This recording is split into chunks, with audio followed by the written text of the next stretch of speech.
E aí galera, beleza? Nesse vídeo aqui a gente vai falar um pouco sobre o incentro. Mas primeiramente, o que é que seria esse incentro? O incentro, pessoal, ele é o encontro das bissetrizes internas de um triângulo. Beleza? E bissetriz, como a gente sabe, né, é um segmento de reta, né, que parte o ângulo do vértice em duas partes iguais, em dois ângulos iguais. Por exemplo, vamos desenhar aqui, fazer um vértice aqui. Primeiramente vamos dar nome aos vértices desse triângulo. Vou falar que esse aqui é o vértice A. Esse cara aqui vai ser o vértice B. Esse rapazinho aqui vai ser o vértice C. Então vamos criar uma bissetriz aqui partindo do vértice A. Ó. Então, essa bissetriz, isso significa, se isso aqui é bissetriz, se esse ângulo aqui for um ângulo θ, esse cara aqui também é um ângulo θ. Beleza? Então é isso. Incentro, ele é o encontro das bissetrizes, das três bissetrizes. Tranquilo? Então, para início de conversa, o que é que nós vamos fazer? Vamos traçar duas bissetrizes, beleza? Uma bissetriz saindo do vértice A e a outra saindo do vértice B. Então vamos lá, traçando aqui a bissetriz saindo aqui do vértice A. Ok. E uma outra saindo do vértice B.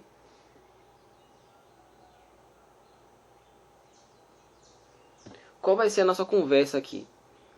Será que quando eu traçar uma bissetriz do vértice C, ela vai se encontrar também no mesmo ponto no qual se encontrar as bissetrizes do vértice A e do vértice B? Ou será que ela vai, sei lá, tocar em qualquer outro ponto sem ser aquele ponto de encontro das duas bissetrizes do vértice A e do vértice B?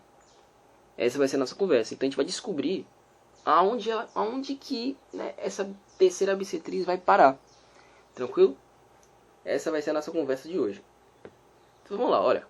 Vamos observar aqui essas duas bissetrizes que a gente criou. Tá? Criadas essas duas bissetrizes, o que é que eu vou fazer? Eu vou dar nome aos ângulos. Ou seja, se eu chamar esse cara aqui do ângulo θ, como esse segmento vermelho é uma bissetriz, esse cara obrigatoriamente tem que ser θ. Assim como se eu chamar aquele cara ali de cima de um ângulo alfa, esse próximo também tem que ser um ângulo alfa. Ok. Feito isso, de verde... Não, antes de falar o que eu ia falar, vou dar um nome a esse ponto de encontro das bissetrizes do vértice A e do vértice B. Vou chamar esse cara aqui de I. Ok? Beleza. Feito isso, eu vou traçar um segmento de reta agora, em verde, para dar uma destacada, partindo desse ponto I, tranquilo? E indo até o lado AB, formando um ângulo de 90 graus com esse lado. Beleza? Então eu vou criar um segmento de reta perpendicular ao lado AB. Tranquilo? Então vai ficar mais ou menos assim, ó. Perpendicular, ou seja, criando um ângulo de 90 graus. Deixa eu dar uma direitada nesse 90 graus aqui. Criando um ângulo de 90 graus com o lado AB. Novamente, eu vou criar um outro segmento de reta, também partindo desse ponto I, porém fazendo um ângulo de 90 graus com o lado AC.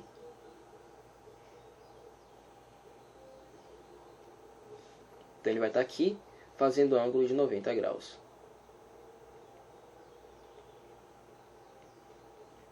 Ok. E agora? Vamos analisar esse triângulo que eu vou pintar de preto, olha. Esse triângulo. A gente vai analisar esse cara aqui. Beleza? Vamos dar nome aos pontos aqui. Vou chamar esse ponto aqui de um ponto D. Esse cara eu vou chamar de um ponto E. Esse cara eu vou chamar de F. Tá? Só para a gente se situar aqui. Então eu vou analisar o triângulo ADI. Tá? Esse triângulo ADI, vou analisar ele. A gente percebe que ele tem um ângulo θ um ângulo θ e um ângulo de 90 graus, que é esse cara verde. Então, quem seria o ângulo que falta aqui para completar os 180 graus? Falta o complemento de θ, né? A gente tem θ e 90, para completar 180, falta o complemento de θ, ou seja, 90 graus menos θ. Concorda comigo? A mesma coisa acontece com o triângulo AEI. Esse triângulo que eu estou pintando aqui agora. A mesma coisa acontece com ele. Ele tem um ângulo θ e um ângulo de 90. Para completar 180, falta então 90 graus menos θ. Ok? Com isso, a gente conclui o seguinte, que o triângulo AEI e o triângulo ADI são triângulos semelhantes. E mais além que isso, além de ser semelhantes, eles são congruentes. Beleza? Por que eles são congruentes? Porque eles têm os três ângulos iguais e um lado em comum, que é esse lado vermelho. Beleza? Então, se dois triângulos têm os seus três ângulos iguais e um lado em comum, eles são congruentes, são idênticos. Tá, se eles são idênticos, isso significa que os seus lados dos ângulos correspondentes serão iguais. Os lados opostos dos ângulos correspondentes serão iguais. Então, por exemplo, esse lado verde aqui, oposto ao ângulo θ, vai ser igual a esse lado verde aqui, que é oposto ao ângulo θ desse cara aqui de baixo. Então, portanto, se eu chamar esse cara aqui de V, ele vai ter a medida V. Esse cara aqui de verde, do outro triângulo, também terá que ter uma medida V, né? Visto que os dois triângulos são congruentes. Beleza? Vamos agora traçar um outro segmento de reta verde, partindo novamente do ponto I, porém agora indo para o lado BC, formando um ângulo de 90 graus com ele. Então, vamos lá. Traçar uma reta perpendicular ao lado BC. Se é perpendicular, então forma 90 graus, assim como os outros foram também. Vamos analisar agora dois novos triângulos que a gente formou aqui. Quais são esses triângulos? É o triângulo BEI e o triângulo BFI. Eu vou até pintar ele para vocês terem ideia do qual que eu estou falando. É esses dois triângulos que eu estou pintando aqui. Vamos analisar primeiro o triângulo BEI, esse triângulo que está pintado. Vamos perceber que a ideia vai se manter dos outros dois triângulos que a gente tinha analisado anteriormente. Ele tem um ângulo alfa e tem um ângulo de 90. Então, para completar o 180, vai ficar faltando 90 graus. Agora não é menos θ, é menos alfa. 90 graus menos alfa. E a mesma coisa se aplica ao triângulo ao lado, o triângulo BFI, que também tem um ângulo alfa e também tem um ângulo 90. Então, para chegar a 180, vai ficar faltando 90 graus menos alfa. Aí, por consequência, então, eles também serão triângulos idênticos, são triângulos congruentes, pois os dois triângulos têm os seus três ângulos iguais e, além disso, também tem um lado em comum, que é esse lado aqui em vermelho. Então, a gente chega na conclusão também que os lados opostos aos ângulos correspondentes serão iguais. Então, o lado oposto ao ângulo alfa será igual também ao lado oposto ao ângulo alfa desse nosso outro triângulo. Então, como a gente viu que o lado verde mede V, então o lado verde desse triângulo BFI também medirá V. Beleza? Deixa eu só apagar algumas informações aqui que está poluindo o desenho. Então, esse cara também terá que medir V, por conta da congruência dos dois triângulos, ok? Vamos fazer agora um outro segmento de reta, porém ele não vai ser mais verde, ele vai ser azul. Porque esse nosso segmento de reta que a gente vai criar agora, ele não vai ter origem no ponto I. Ele vai ter origem agora no ponto C. Eu vou fazer esse segmento que tem origem no ponto C, concorrendo com esse ponto I, ou seja, passando nesse ponto I e chegando até o seu lado oposto. Beleza? Então, esse segmento de reta, ele tem origem no vértice C, corta o ponto I e chega até o seu lado oposto. E isso é muito proposital, porque a gente vai ver uma relação, a gente vai ver quem seria esse segmento azul. Vamos lá, vamos analisar dois triângulos novos que foram formados. Quais são esses triângulos que eu vou pintar de preto? É o triângulo CFI, esse triângulo que eu vou pintar de preto aqui agora. Triângulo CFI. E o triângulo logo abaixo, o triângulo CDI, que eu estou pintando agora. Vamos analisar primeiramente o triângulo acima, o triângulo CFI. Vamos perceber que o triângulo CFI ele tem um ângulo de 90 graus, assim como o seu triângulo abaixo, o triângulo CDI, também tem um ângulo de 90 graus.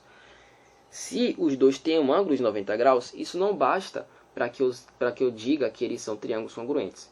Porém, se vocês analisarem bastante esses dois triângulos, vocês vão ver que além deles ter esses dois ângulos iguais, eles vão ter dois lados iguais, que é o lado em verde, que eu determinei como sendo a medida V, e o lado azul, né, que também pertence a esses dois triângulos. Ou seja, se dois triângulos têm seus dois lados iguais e também tem um ângulo em comum, eles são congruentes. Novamente, se dois triângulos têm dois lados em comum e um ângulo em comum, eles são congruentes. Isso significa dizer então que o triângulo FCI é congruente ao triângulo CDI. Se eles são congruentes, então os seus ângulos, galera, dos seus lados opostos serão iguais. Como assim? Vamos lá. A gente não tinha analisado que os lados opostos são iguais aos ângulos correspondentes? É a mesma ideia que a gente vai usar aqui. Se eu chamar esse cara aqui, esse ângulo no vértice C, se eu chamar ele aqui de um ângulo beta, esse ângulo beta, ele é oposto ao lado V. Então, a gente sabe que o triângulo abaixo ele é congruente a esse triângulo acima.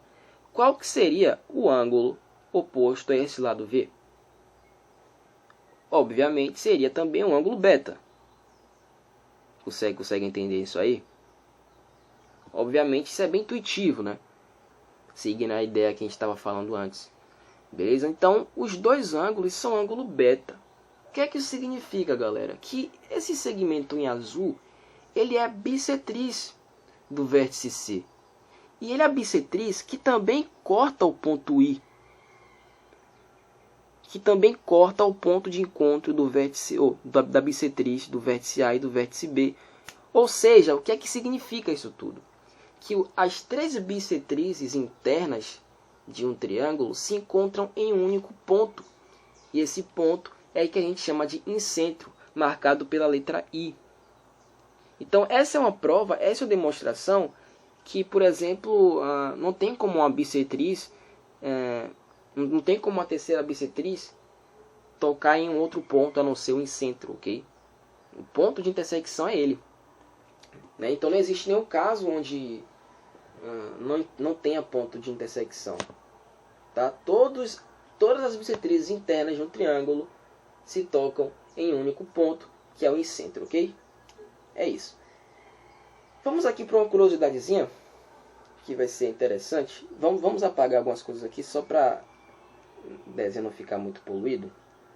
A gente já entendeu o porquê ela se encontra em um único ponto. Beleza? Eu quero que vocês percebam o seguinte, olha. A gente viu que esse lado em verde é igual, tá? Tanto para esse cara, quanto para esse cara, quanto para o outro cara. Eles são iguais, todos têm a medida V. A gente viu isso, ok? Beleza. Então, o que é que eu posso fazer? Eu posso então formar um círculo onde o centro dessa circunferência é esse ponto I. E o raio da circunferência seja exatamente, né, esses segmentos em verde. E é exatamente o que eu vou fazer agora. Deixa eu ver se vai ficar legal. Porque meu triângulo não tá em escala. Não vai ficar legal não. Mas galera, se você fizer um triângulo em escala, o triângulo certinho aqui, que não é o caso no meu, você vai ver que vai ficar exatamente um círculo dentro desse triângulo aqui, que a gente vai falar que é uma circunferência inscrita. Por que inscrita? Porque o lado o lado do triângulo toca em somente um ponto desse círculo, né? Ou seja, os pontos que tocam no círculo são os pontos tangentes ao círculo. Se isso acontece, a gente fala que é um círculo inscrito nesse triângulo aqui, onde tem como centro o incentro. É exatamente por isso o nome, né, galera? Incentro. Porque o incentro, além de ser o encontro das bissetrizes internas de um triângulo, é também centro de uma circunferência inscrita. Beleza? Então é isso, galera. Por hoje, por esse vídeo, já tá bom. Beleza? Próximo vídeo talvez seja sobre os outros pontos notáveis de um triângulo. Talvez eu faça sobre a mediatriz, o ortocentro. Né? Vamos ver aí. Tranquilo? Então é isso, galera. Espero que vocês tenham curtido. Se curtiu, deixa o like aí. E até uma próxima. Valeu!